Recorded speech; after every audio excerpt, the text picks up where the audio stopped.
নবীর ভালোবাসা না থাকলে আমরা জান্নাতে যেতে পারবো না। তবে নবীর শুধু ভালোবাসা থাকলেই হবে না, ঈমান থাকতে হবে না। বিশ্বনবী সাল্লাল্লাহু আলাইহি ওয়াসাল্লামের চাচা আবু তালেব আল্লাহর রাসূলকে যে ভালোবাসা দিয়েছেন, গোটা পৃথিবীর সমস্ত মানুষ যদি আল্লাহর রাসূলকে ভালোবাসা দিতে যায়, চাচা হয়ে আবু তালেব আল্লাহর রাসূলকে যে ভালোবাসা দিয়েছেন, গোটা পৃথিবীর সমস্ত মানুষ বেশি ভালোবাসা দিতে পারবে। সুবহানাল্লাহ বলেন। আবু তালেব কি বলতেন?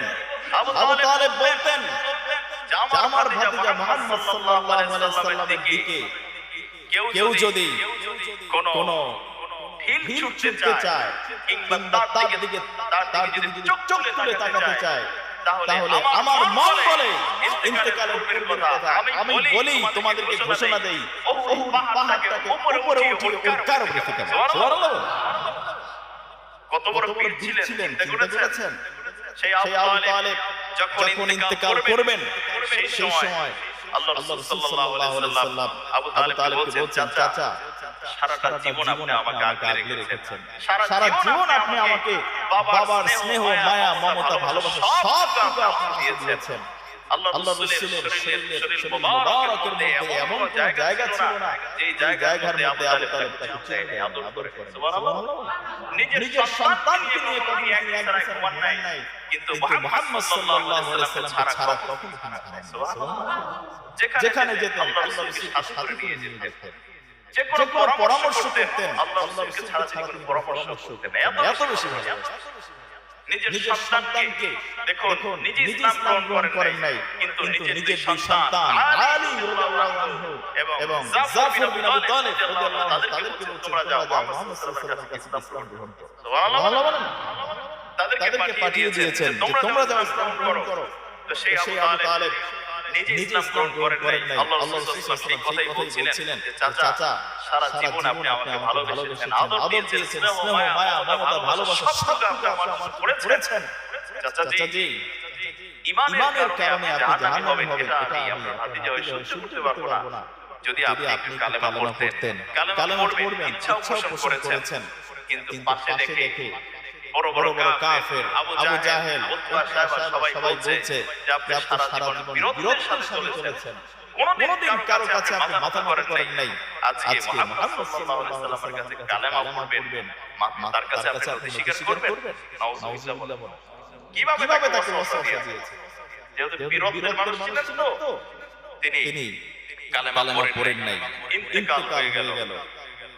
এবার একজন সাহাবী বলছেন, ইয়া রাসূলুল্লাহ, হাবিবাল্লাহ, আমি দেখেছি আপনার চাচার মুখটা একটু নড়েছিল। বিশ্বনবী সাল্লাল্লাহু আলাইহি ওয়াসাল্লাম বললেন, শোনো সাহাবী, তুমি মুখটা লড়তে দেখেছো, কিন্তু আমার চাচা কালেমা পড়েছে আমি শুনি। আল্লাহু আকবার।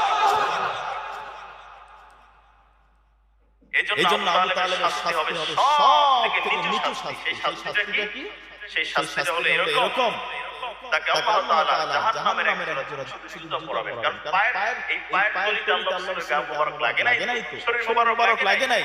এজন্য তার পায়ের ভিতরে একজন জাহান্নামের জুতা পরানো হবে, যার শাস্তি স্বরূপ দেখা যাবে যে তার মাথার উপরে মস্তকগুলো ফুটন্ত পাতিলের ভিতরে যেমন হাত চড়ালে ফুটতে থাকে, এরকম তার মস্তকগুলো একেবারে ফুটন্ত তেলের মতো এরকম ফুটতে থাকবে তার কাছে।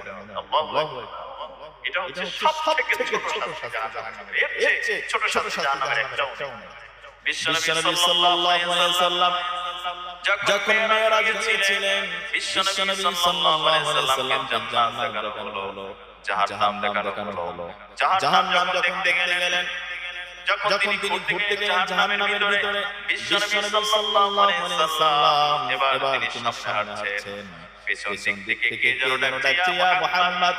বিশ্বনবী পেছনে তাকালেন, কাউকে দেখা যায় না। সাইয়েদনা জিবরাইলকে বললেন, ও জিবরাইল, জাহান্নামের ভিতরে কে আমাকে ডাকছে? এবার বিশ্বনবী সাল্লাল্লাহু আলাইহি ওয়াসাল্লামকে জিবরাইল আলাইহিস সালাম বললেন, ইয়া রাসূলুল্লাহ, সামনের দিকে বাড়েন। এবার বিশ্বনবী সাল্লাল্লাহু আলাইহি ওয়াসাল্লাম আবার যখন সামনের দিকে বাড়ছেন, সামনে হাঁটছেন, এমন সময় আবার পেছনের দিক থেকে কে যেন ডাকছে, ইয়া মুহাম্মদ। সুবহানাল্লাহ।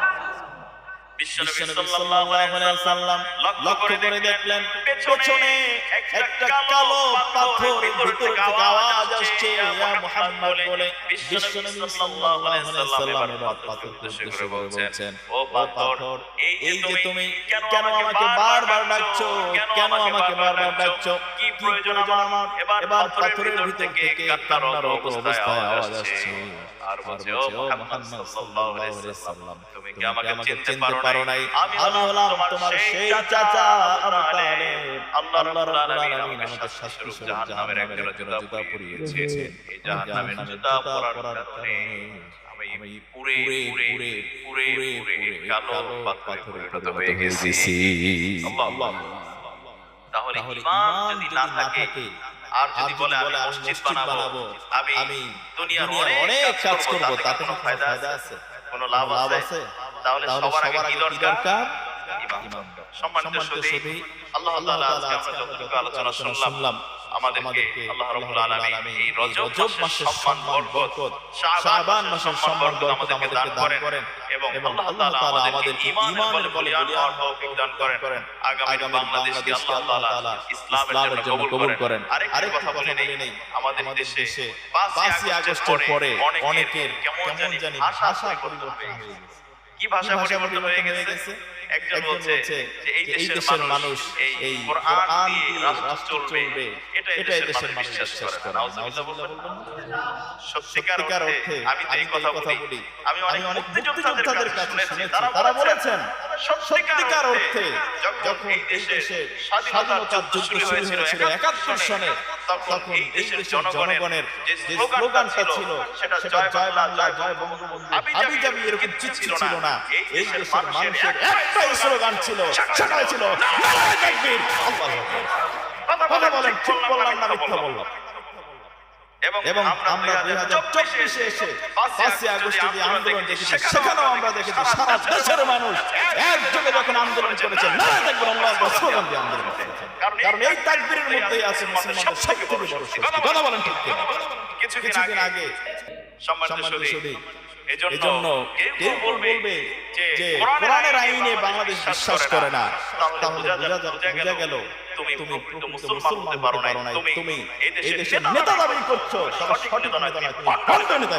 কথা বলো, কারণ এই দেশের মানুষ ইসলামকে ভালোবাসে, এই দেশের মানুষ আল্লাহওয়ালা লোকদেরকে ভালোবাসে। ইনশাআল্লাহ